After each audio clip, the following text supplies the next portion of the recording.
Hey guys, how are you? Welcome back to another video on Sorare. Josh, it's been a little while. Nice to see you. Sorare 26 is here. It's hotting up. It's ramping up as we speak. We've got hot streaks. We've got crafting revamped. And we've even got them leaderboard rewards to not forget about with ceiling here too. The Premier League's going to be back and it's going to be here before we know it. Just over a week now until it's back on Sorare. Them cards are going to hit the market and then prices are going to fly. So this video is all about trying to find you some of them cards that might go a little bit under the radar. Not the big smashers, but the ones who can hopefully get you some solid points in your leaderboards to get them streaks early on in the season on Sorare. And we're just going to jump straight into it. So first player we have got is going to be Petrovic from Bournemouth. Signed in a big money move from Chelsea, £25 million. But look at these scores from last season for Strasbourg. Not forgetting this season, the decisive for conceding 3 goals for dropping your score down does not exist anymore. Bournemouth will concede a lot of shots and hopefully not concede so many goals. However, you look at these scores, and this was when that was in play, but he gets lots of clean sheets, lots of greens, lots of blues, and with that happening, he might really push up into that like mid-table top goalkeeper that you want to be picking up on Sorare 26. But I think he could be a great addition, and with goalkeepers in the Premier League, obviously there's only 20 spots, and they're not the easiest or the cheapest, and that is for sure. So maybe he might be one worthwhile looking at picking up. And then we will move on to Dean Henderson of Crystal Palace. As you can see here, last season we know Palace went on and won the FA Cup, and this card will even get a little bit of European utility for the upcoming season. But Dean Henderson, lots of greens in there, a couple of blues. And Crystal Palace, the thing I like about them is they never get battered. They never ever lose 3, 4, 5-0. It's always tight games, and Dean Henderson is a big part of that for Palace from the back. So I think he could be a really good card to pick up with that new element to look at going into the season. And I've only picked 2 goalkeepers just because the rest of the league, they kind of pick themselves. And with this season, it's really worth thinking about. If you get that top goalkeeper and they don't make many saves, but their team doesn't keep the clean sheet, is that more beneficial than, let's say, a mid-table goalkeeper who might make lots of saves but concede a couple of goals? And that is why Sorare 26 is going to be so exciting, because there's so much to think about and so much to do. As we are going to now move on to defenders, and then we'll do midfielders, and then we'll do forwards. So yeah, we have got Adrian Truffer, who has just signed for Bournemouth. Milos Kerk is his replacement. Bournemouth need a lot of players, as we all know. Their defence has basically been cleared out, but they've got the goalkeeper, they've got Truffer, and they'll be looking to bring in a few more players. Did inquire about Lucas Beraldo, I think, from PSG I saw. But these scores down here from Truffer, as you look, lots of greens, lots of blues. There are a few oranges in there, which could be a concern coming over to the Premier League. But if we really want to look at these scores here, ended the season magnificently, playing well. If he can bring that to the Premier League, shouldn't be super expensive. He's also an under 23, so you've got that option if you want to play him in that competition too. Um, but I think he could be a great card for possibly not as much as your Kirkezes and players like that. So I think he could be a great option, and you could even partner him up with that Petrovic and bring that element of anti-stacking in there to get that 4%. Bring him in, bring Petrovic in, get a different midfielder and forward, and you never know what might happen. And that we will link into the next player with Borna Souza. This links in with obviously Dean Henderson, fresh signing for Crystal Palace. Didn't play towards the end of last season, but he is an attacking fullback. He loves to bomb on down that left-hand side. And for a team like Crystal Palace, where their fullbacks are so involved, we all seen what Daniel Munoz can do and the incredible things he did last season. And now if you can get someone like that down the left-hand side, Palace are going to be a force going forward, and he will be a big part of that. He's already got an assist in pre-season against Crawley, I think it was. But he will be going down that left-hand side, Munoz down the right, and I think if you partner him up with Henderson on a going day, Borna Souza could be a good option at not so much of a cost. And that is where we will link into someone who was injured towards the end of last season, maybe doesn't go under the radar, but possibly forgotten about, is Lisandro Martinez. Man United, 27 years old. Look at these scores though. When he isn't injured, look at these. He can get great scores on his day. And Man United, they've only got that one game this season to focus on. And with that, they can just really play that same team. You know the core of the team. They're going to keep playing it.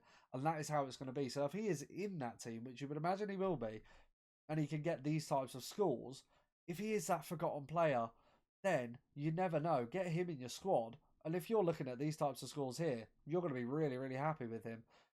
You can get his classic there for £2. You probably wouldn't use him in your classic spot, but in season wise, looking at someone like Lissandro Martinez, watch your preseason, do your research. But he really could be great value when these cards start to come out.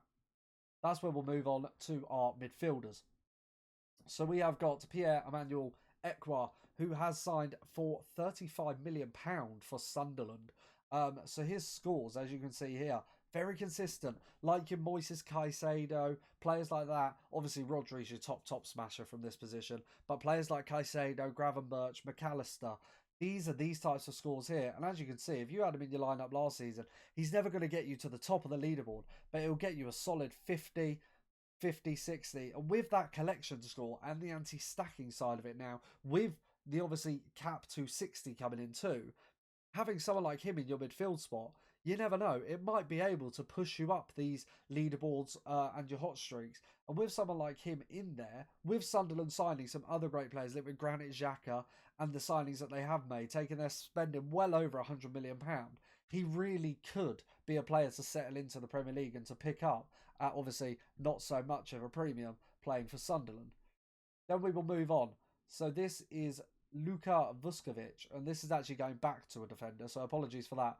But he is signed for Tottenham, and he played pre-season the other day, and in the opening 10 minutes of the game, he had a goal and an assist. He looks huge. He looks really, really good. And if he does start for Tottenham this season, this is just one that I've just thrown in there just as an in case. But if he does play how he played in that pre-season friendly, which granted it is only pre-season, he could be onto big things for Tottenham. And when you look at some of the scores he was getting in the Belgian league, if he brought that across to Tottenham Hotspur this season, you never know. You never know. But that was just a little one thrown in there just off of based off of something that I saw the other day. And then we'll move on to Harvey Elliott of Liverpool. Ended the season with us. However, under 21s, he played incredibly. Harvey Elliott, I'm not sure. I think he might be leaving the door of Liverpool, which is why I put him in here. Because if he does sign for another Premier League team, I think he'll be great. If he can get in that hole in behind and just be able to play the free football that we all know Harvey Elliott excels in, linked with possibly a swap deal for Newcastle or a separate deal with Newcastle currently, Harvey Elliott really, really could become a solid midfielder for your Sorare team. And at the moment, obviously not being a starter for Liverpool, that premium could come if he does leave and ends up going somewhere else. But I definitely think he's someone worth keeping an eye on, keeping an eye on your transfer news and seeing what happens in that regard. And that is the same with my next one. Jack Grealish, Man City. We all know he says he loves Man City, but he wants to play football. And he doesn't really get the opportunity to do that at Man City. But Jack Grealish, back in his Aston Villa days, we know how incredible of a player he was. And if he can recapture any of that form for any other Premier League club, I've seen him linked with West Ham, possibly going back to Aston Villa. I genuinely think Jack Grealish will be an absolutely wonderful card to pick up on the platform. We know them driving runs from deep. We know he would score well. He gets fouls. He draws fouls. He completes dribbles, makes final third passes. Jack Grealish could be a great option to pick up if we do find out that he is going to be moving from Man City. Otherwise, you probably wouldn't want to pick him up just to see these types of scores and lots of DMPs. Moving on to forwards then, you have got Tierno Barry, signed for Everton. He's only 22 from Villarreal. Scored a few goals last season indeed, but he has been signed for Everton to come in, and I do think he could be great in the Premier League. He's got that big physical nature about him. He's still young, still learning, but Everton needed that striker, and they went out and got Tierno Barry. And with a team like Everton, maybe not being the most sought after, I do think that he could be a great card to pick up at less of a premium than other forwards, which is what we're going to move on to. It's hard to find forwards in the Premier League as well because we know who the starters are. Obviously, you've got your smashers, Saka, Palmer, Salah, Haaland, but looking for the ones just under that. Look at these scores from Jarrod Bowen at the end of last season. Absolutely smashed it, and I don't think a player like Jarrod Bowen will necessarily be top of the pile for people's list to pick up. However, he won't be flying under the radar with scores like these, but with the Premier League forwards as such, he could fly under the radar as a forward. And I do think with these types of scores, playing for West Ham, you know he's going to start. He was their captain towards the end of the season. guarantees to always put his heart, effort into it if you do watch West Ham play ever. And I do think he will be a great player. And with that stack kind of vibe going for it, an extra player that you really could look at is Aaron Wan-Bissaka, who I'll just go off on a bit of a tangent, but linking into this, look at how he finished last season. If you could have that right-hand side of Bowen and Wan-Bissaka in that anti-stack, you would be looking at some great, great scores. And towards the end of last season, your streaks would have been flying up. They both finished wonderfully. And Wan-Bissaka consistently getting these scores. He's probably a player that should have been on my list, but now I've thought of him, I'm glad he's in the video. Him and Jared Bowen linking up for West Ham, playing as they do, always putting their heart and effort into it. Saying goes, Wan-Bissaka, wingers don't like him. And that is because he gets scores like these. He wins tackles. He's not afraid of a tackle. And he played really well towards the end of last season. So someone like him and Bowen could definitely be an option if you're looking for that double in your 5-man. And that leaves me finally, Morgan Rogers. You got greens, you got blues. I don't really think there's much more I could say about Morgan Rogers. Do I think he'll go under the radar? Possibly not. However, I do think he's not quite at the level of the others, but he will be in and around. And you know he's going to be starting for Villa. He'll be in their starting lineup. They've got that European utility as well. And with streaks, anti-stack, under 260, you look at this last 40 of 51, he could be a fantastic option for you in that. And then there's lots of other players in the Premier League, but they don't necessarily fly under the radar. But I'm going to be making more videos for you over the coming week. It's focused mainly on the Premier League, but maybe some other leagues too. So if you guys have enjoyed this video, don't forget to give it a massive like, hit that subscribe button, comment down below any players you think will be great for a Premier League team, your strategy for the upcoming season. And I can't wait to see you guys again soon in another video. Peace.